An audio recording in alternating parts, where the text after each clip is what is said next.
the Holy Week exodus has started. Since last week, the PITX management has recorded 1.4 million passengers in its terminals. Let's get the details from Chill Emprido of Abante. Chill, kamusta na dyan? May pumalo na sa 1.4 milyon na mga pasahero ang gumamit ng pinakamalaking land port sa bansa, ang PITX. Sa datos na inilabas ng terminal, nagsimula ang bilang noong March 22 hanggang March 29 o kahapon. Naitala ang pinakamataas na biyahe noong March 24 kung saan pumalo sa 185,635 ang gumamit ng terminal na hindi na itatala kapag normal na araw. Ayon kay Colin Calbasa, ang Head for Corporate Affairs Officer ng PITX, kahit pa raw may krisis sa langis dahil sa gyera sa Middle East, na-monitor nila ang pagtaas ng bilang ng mga pasahero ngayon kumpara noong nakaraang taon sa parehas na panahon. Dati raw kasi umaabot lamang sa 150,000 hanggang 160,000 na mga pasahero kada araw. Ngayon ay nasa 170,000 na hanggang 190,000.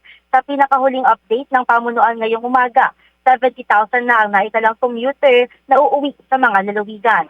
Samantala, may 8 bus companies naman ang nahuli ng PITX na nananamantala at naniningil ng sobra-sobra sa pasahe. Kabilang narito ang kumpanyang Bicol, Isarog, RU Diaz, St. Marta, RMB, DLTD, Bicol Magayon, Superlines at JVH. Ang naturang mga kumpanya ay may rutang patungo ng Bicol. Nakatakda namang padalhan ng show cause order ng Department of Transportation ang mga kumpanya lalo pat hindi aprobado ang fare and fees. May?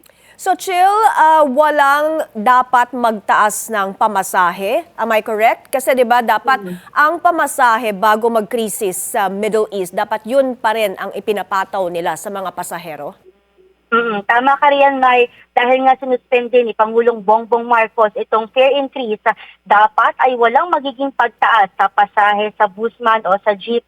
Kaya nga dito sa PITX, May, minomonitor nila yung mga bus company dahil nga may ilan nang nagre-report na tinaasan na yung pasahe. So yung mga pasahero talagang nagre-reklamo dahil nadagdagan ng hindi lang maliit na halaga, May, dahil malaki-laki yung mga dagdag ng ilang bus company sa mga pasahe. May? So sinabi mo, Chill, mas tumaas pa yung dami ng pasahero kumpara sa panahon ngayon last year, ano?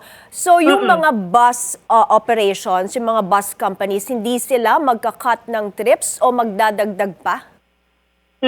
May nagbigay na ng special permit itong Land Transportation Franchising and Regulatory Board para maumalalay sa mga pasahero dahil nga marami yung mga pasahero kung ikukumpara noong nakaraang taon sa parehas na panahon. Ito yung comparison na ginawa ng PITX dahil kung ngayon nararanasan natin yung krisis sa langis, yung patuloy na pagtaas sa presyo ng produktong petrolyo, pero hindi ramdam dito sa PITX dahil pagbakasyon, bakasyon daw talaga. So sinasabi ng pamunuan na mas tumaas pa nga yung mga pasahero na gumagamit ng terminal dahil nga yung iba ay imbis na gumamit ng sasakyan pa uwi ng probinsya, mas pinipili na lang na gumamit ng bus para makauwi sa kanilang mga lalawigan. May? Alright, maraming salamat, Chill Emprido ng Abante, nag-uula.